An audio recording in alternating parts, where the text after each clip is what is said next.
Ayan, napakaganda po ng pwesto ko.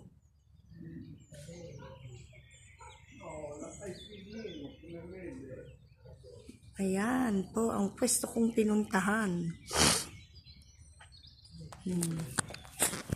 Sobra pong ganda.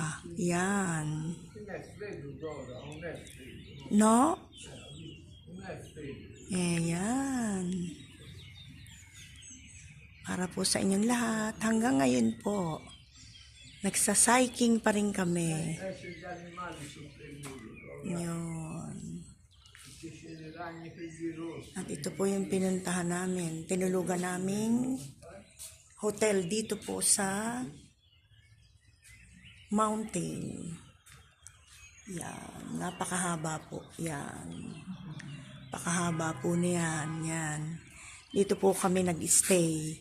3 days lang po kami dito magsa-cycling. Ayan.